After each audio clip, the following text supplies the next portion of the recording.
Hi guys, welcome to my new vlog. ಇವತ್ತು ನಾವು ನಮ್ಮೂರಿಗೆ ಹೋಗ್ತಿದ್ವಿ. ಹಾಗೆ ಹೋಗಬೇಕಾದ್ರೆ ದೇವರಾಯನದುರ್ಗ ನೋಡ್ಕೊಂಡು ಹೋಗೋಣ ಅಂತ ನಾವು ಪ್ಲ್ಯಾನ್ ಮಾಡಿದ್ವಿ. ದೇವರಾಯನದುರ್ಗಕ್ಕೆ ಹೋಗ್ಬೇಕಂದ್ರೆ ಎರಡು ಥರ ರೂಟ್ ಇದೆ. ಒಂದು ಡಾಬಸ್ಪೇಟೆ ಮೇಲೆ ಹೋಗ್ಬೋದು, ಇನ್ನೊಂದು ತುಮಕೂರಿಗೆ ಹೋಗ್ಬೋದು. ಬಟ್ ನಿಮಗೆ ಒಳ್ಳೆಯ ವ್ಯೂ ಬೇಕು ಅಂದರೆ ನೀವು ಮಾನ್ಸೂನಲ್ಲಿ ಹೋದ್ರೇ ದೇವರಾಯನದುರ್ಗ ಸೂಪರಾಗಿರುತ್ತೆ. ಅದು ಆ್ಯಕ್ಚುಲಿ ಮಳೆ ಬಂದಮೇಲೆ ಅಥವಾ ಮಾರ್ನಿಂಗ್ ಟೈಮಲ್ಲಿ, ಈವ್ನಿಂಗ್ ಟೈಮಲ್ಲಿ ಹೋದರೆ ಸೂಪರಾಗಿರುತ್ತೆ ಅಲ್ಲೆಲ್ಲ ಕ್ಲೈಮೇಟು. ದಯವಿಟ್ಟು ಮಾರ್ನಿಂಗ್ ಈವ್ನಿಂಗ್ಗೆ ಹೋಗೋದಕ್ಕೆ ಪ್ಲ್ಯಾನ್ ಮಾಡ್ಕೊಳ್ಳಿ. ಮತ್ತು ಈಗ ನಾವು ಹೋಗಿದ್ದು ಡಾಬಸ್ಪೇಟೆ ಕಡೆಯಿಂದ, ನಾವು ಹೋಗಿದ್ದು ಊಡಿಗೆರೆಯಿಂದ ತುಮಕೂರಿಗೆ ಹೋಗೋ ರೋಡಲ್ಲಿ ಒಂದು 8 to 9 ಕಿಲೋಮೀಟ್ರ್ ಹೋದ್ಮೇಲೆ ಒಂದು ಸರ್ಕಲ್ ಸಿಗುತ್ತೆ, ನಾಮಚಿಲ್ಮೆ ಸರ್ಕಲ್ ಅಂತ. ಅಲ್ಲಿಂದ ನೀವು ದೇವರಾಯನದುರ್ಗಕ್ಕೆ ಹೋಗ್ಬೋದು. ಆ ರೋಡಲ್ಲಿ ಏನಪ್ಪ ವಿಶೇಷತೆ ಅಂದರೆ, ಮತ್ತು ರೈಟ್ ಸೈಡು ಮತ್ತು ಲೆಫ್ಟ್ ಸೈಡೆಲ್ಲ ಫುಲ್ಲು ಟ್ರೀಸ್ ಇರುತ್ತೆ. ರೋಡಲ್ಲಿ ಹೋಗ್ಬೇಕಾದ್ರೆ ವ್ಯೂ ಕೂಡ ಸಖತ್ತಾಗಿರುತ್ತೆ. ನೀವು ಯಾವಾಗಲೂ ದೇವರಾಯನದುರ್ಗ ನೋಡಬೇಕಂದ್ರೆ ಇದೇ ರೂಟಲ್ಲೇ ಬನ್ನಿ. ಈ ರೂಟಲ್ಲಿ ಬಂದುಬಿಟ್ಟು ಸೀದಾ ನಾಮಚಿಲ್ಮೆಗೆ ಹೋಗುತ್ತೆ. ಫಸ್ಟು ನೀವು ನಾಮಚಿಲ್ಮೆ ಎಲ್ಲ ನೋಡ್ಕೊಳ್ಳಿ. ನಾಮಚಿಲ್ಮೆ ಎಲ್ಲ ನೋಡ್ಕೊಂಡಿದ್ದಾದಮೇಲೆ ಮತ್ತೆ ಹಾಗೆ ಇನ್ನು ಸ್ವಲ್ಪ ಮುಂದಕ್ಕೆ ಹೋದರೆ ನಾವು ದೇವರಾಯನದುರ್ಗ ಬೆಟ್ಟಕ್ಕೆ ರೋಡ್ ಇದೆ. ಆ ರೋಡಲ್ಲಿ ಹೋಗ್ಬೇಕಾದ್ರೆ ಇನ್ನೊಂದು ಸರ್ಕಲ್ ಸಿಗುತ್ತೆ. ಆ ಸರ್ಕಲಿಂದ ಕೆಳಗಡೆ ಹೋದರೆ ಮತ್ತೆ ನಾವು ಡೈರೆಕ್ಟು ಡಾಬಸ್ಪೇಟೆಯಿಂದ ಕೊರಟಗೆರೆಗೆ ಹೋಗೋ ಹೈವೇ ರೋಡ್ಗೆ ಹೋಗ್ತೀವಿ. ಸೇಮ್ ಅದೇ ಥರ ನೀವು ಊಡಿಗೆರೆ ಬಿಟ್ಟು, ಇಲ್ಲ ನಾವು ಈ ಕಡೆ ಮಧುಗಿರಿ ಕಡೆಯಿಂದ ಯಾರಾದರೂ ಬರೋರಿದ್ದರೆ ನೀವು ನಾನು ಹೇಳಿದ್ನಲ್ಲ ಕೊರಟಗೆರೆಯಿಂದ ಡಾಬಸ್ಪೇಟೆ ರೋಡಲ್ಲಿ ಆ ಮಧುಗಿರಿ ಕಡೆಯಿಂದ ಬರಬೇಕಾದ್ರೆ ಒಂದು ಸ್ಟ್ಯಾಚು ಇರುತ್ತೆ. ಆ ಸ್ಟ್ಯಾಚಿಂದ ಒಳಗಡೆ ಎಂಟ್ರಿ ಆಗಿ ಮತ್ತು ನೀವು ದೇವರಾಯನದುರ್ಗ ಎಲ್ಲ ನೋಡಿಕೊಂಡು ಮತ್ತೆ ನಾಮಚಿಲ್ಮೆಗೆ ಬಂದು ಮತ್ತೆ ಆ ನಾಮಚಿಲ್ಮೆ ಆ ಸರ್ಕಲ್ ಇದೆಯಲ್ಲ ಅಲ್ಲಿಂದ ನೀವು ಮತ್ತೆ ಊಡಿಗೆರೆಗೆ ಹೋಗಿ ಊಡಿಗೆರೆಯಿಂದ ನೀವು ಮತ್ತೆ ಡಾಬಸ್ಪೇಟೆಗೆ ಹೋಗ್ಬೋದು. ಅದೇ ಥರ ನೀವು ತುಮಕೂರು ಕಡೆಯಿಂದನೂ ಬರ್ಬೋದು. ಈ ಥರ 3 to 4 ರೂಟ್ ಇದೆ ನೋಡಿ. ಬೆಳಿಗ್ಗೆ ಎಲ್ಲರೂ ನಾವು ಮಾರ್ನಿಂಗು ಅಲ್ಲಿಗೆ ಹೋಗ್ಬೇಕಾದ್ರೆ 7:30 ಆಗಿತ್ತು. ಆ ಟೈಮಲ್ಲಿ ತುಂಬ ಜನ ವಾಕಿಂಗ್ ಬಂದಿದ್ದರು ಮತ್ತು ಬೈಕ್ ರೈಡಿಂಗ್ ಬಂದಿದ್ದರು ನೋಡಿ. ಅಲ್ಲಿ ತುಂಬ ಜನ ಸೈಕ್ಲಿಂಗ್ ಕೂಡ ಮಾಡ್ತಿದ್ದಾರೆ ನೋಡಿ, ಕಾಣಿಸುತ್ತೆ ವೀಡಿಯೋದಲ್ಲಿ ನೋಡಿ. ಈ ಬಸ್ಸು ಎಷ್ಟು ಸಡನ್ನಾಗಿ ಬಂದ, ನನಗೆ ಒಳ್ಳೆ ಶಾಕ್ ಆಗೋಯಿತು, ಭಯನೇ ಬಿದ್ದುಬಿಟ್ಟೆ ನಾನು.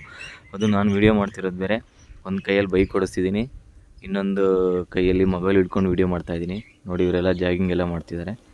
ಆ ಕಡೆ ಈ ಕಡೆ ಟ್ರೀಸ್ ನೋಡಿದ್ರೆ ನಿಜವಾಗ್ಲೂ ಅದೃಷ್ಟ ಮಾಡಿದ್ದಾರೆ ತುಮಕೂರಿನಲ್ಲಿರೋ ಎಲ್ಲರೂ. ಈ ಥರ ನಿಯರ್ ಬೈ 10 to 15 ಕಿಲೋಮೀಟ್ರಲ್ಲಿ ಈ ಥರ ಒಳ್ಳೆ ಪ್ಲೇಸ್ ಇದೆ ಅಂದರೆ ತುಮಕೂರಲ್ಲಿರೋ ಜನ ಎಲ್ಲ ತುಂಬ ಅದೃಷ್ಟ ಮಾಡಿದ್ದಾರೆ ಅಂತಲೇ ಅರ್ಥ ನೋಡಿ. ಈ ರೋಡಲ್ಲಿ ಹೋಗ್ಬೇಕಾದ್ರೆ ಎಷ್ಟು ಪೀಸಾಗಿರುತ್ತೆ ಗೊತ್ತಾ, ಅಷ್ಟು ಪೀಸ್ ಇರುತ್ತೆ ತುಂಬ ನೋಡಿ. ಇದೇ ಜಾಗ ನಾಮಚಿಲ್ಮೆ ಅಂದರೆ. ಇಲ್ಲಿ ತುಂಬ ಜನ ಎಲ್ಲ ಅವ್ರವ್ರ ಕಾರ್ಸ್ನ ಪಾರ್ಕ್ ಮಾಡಿಬಿಟ್ಟು ಇಲ್ಲೆಲ್ಲ ವಾಕಿಂಗ್ ಮಾಡೋಕ್ಕೆ ಬಂದಿದ್ದಾರೆ. ಬೆಳಿಗ್ಗೆಲ್ಲ ಕ್ಲೈಮೇಟ್ ಸಖತ್ತಾಗಿರುತ್ತೆ. ನೀವು ಕೂಡ ಏನಾದರೂ ದೇವರಾಯನದುರ್ಗ ಪ್ಲ್ಯಾನ್ ಮಾಡೋಂಗಿದ್ರೆ ಮಾರ್ನಿಂಗ್ ಟೈಮಲ್ಲೇ ಮಾಡಿ.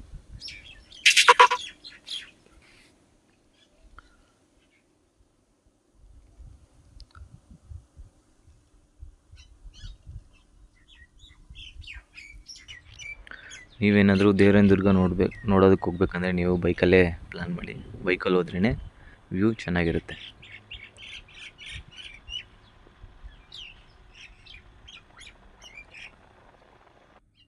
ನೋಡಿ, ಇಲ್ಲಿಂದ ಬೆಟ್ಟದ ಕಡೆ ಹೋಗೋ ರೋಡ್ ಇದು.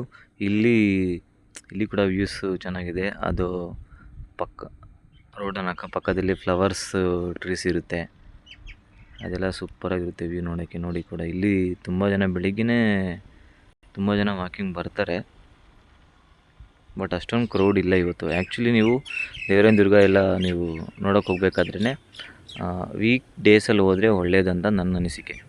ವೀಕೆಂಡ್ಸಲ್ಲಿ ಹೋದರೆ ತುಂಬ ಕ್ರೌಡ್ ಜಾಸ್ತಿ ಇರುತ್ತೆ. ಮತ್ತು ಮೇಲೆ ಬೈಕಿಗೆಲ್ಲ ಎಂಟ್ರಿ ಫೀಸ್ ಇರುತ್ತೆ 10 ರೂಪೀಸು, 2 ವೀಲರ್ಸ್ಗೆಲ್ಲ 20 ರೂಪೀಸ್ ಅಂತ ಇರುತ್ತೆ. ಇದು ನೋಡಿ, ಇದು ಡೈರೆಕ್ಟ್ ಮೇಲೆಯಿಂದ, ನಾನು ಹೇಳಿದ್ನಲ್ಲ ದೇವರಾಯನದುರ್ಗ ಮೇಲೆಯಿಂದ ಕೆಳಗಡೆ ಬರಬೇಕಾದ್ರೆ ಈ ಕೊರಟಗೆರೆ ರೂಟ್ಗೆ ಹೋಗೋ ರೂಟ್ ಇದು.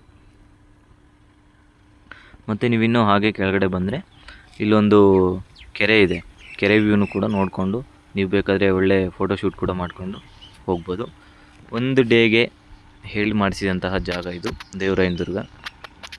ದಯವಿಟ್ಟು ನೀವು ನಿಮ್ಮ ಫ್ಯಾಮಿಲಿ ಜೊತೆ ಅಥವಾ ನಿಮ್ಮ ಫ್ರೆಂಡ್ಸ್ ಜೊತೆ ಬನ್ನಿ, ಎಂಜಾಯ್ ಮಾಡಿ. ಬಟ್ ನೇಚರ್ನ ಯಾವುದೇ ಕಾರಣಕ್ಕೂ ಹಾಳು ಮಾಡಬೇಡಿ ಅಷ್ಟೆ.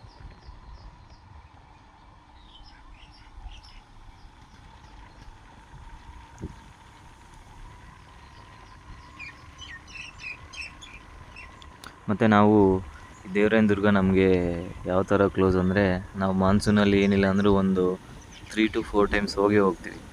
ದೇವರಾಯನ ದುರ್ಗ ಒಂಥರ ನಮಗೆ ಫೇವ್ರೇಟ್ ಪ್ಲೇಸ್ ಆಗಿಬಿಟ್ಟಿದೆ. ನಂದಿ ಹಿಲ್ಸ್ ಒಂಥರ ಬೇರೆ ಥರನೇ ಇರ್ತಾರೆ. ಬಟ್ ಕೆಲವೊಬ್ಬರಿಗೆ ಒಂದೊಂದು ಪ್ಲೇಸ್ ಇಷ್ಟ ಆಗುತ್ತೆ ಅಂತಾರಲ್ಲ, ಆ ಥರ ನನಗೆ ಎಸ್ಪೆಷಲಿ ತುಂಬ ಇಷ್ಟ ದೇವರಾಯನ ದುರ್ಗ ಅಂದರೆ. ನಾನು ತುಂಬ ಸಲ ಹೋಗ್ತಾ ಇರ್ತೀನಿ. ನಾನು ತುಂಬ ಸಲ ಫ್ರೆಂಡ್ಸ್ ಜೊತೆ ಕೂಡ ಹೋಗಿದ್ದೀನಿ. ನೋಡಿ, ನಾನು ಆವಾಗಲೇ ಹೇಳಿದ್ನಲ್ಲ ಕೆರೆ, ಇದೇ ಕೆರೆ. ವ್ಯೂ ನೋಡಿ ಹೆಂಗಿದೆ. ಬಟ್ ಒಳಗಡೆ ಎಲ್ಲ ಎಂಟ್ರೀಸ್ ಇಲ್ಲ.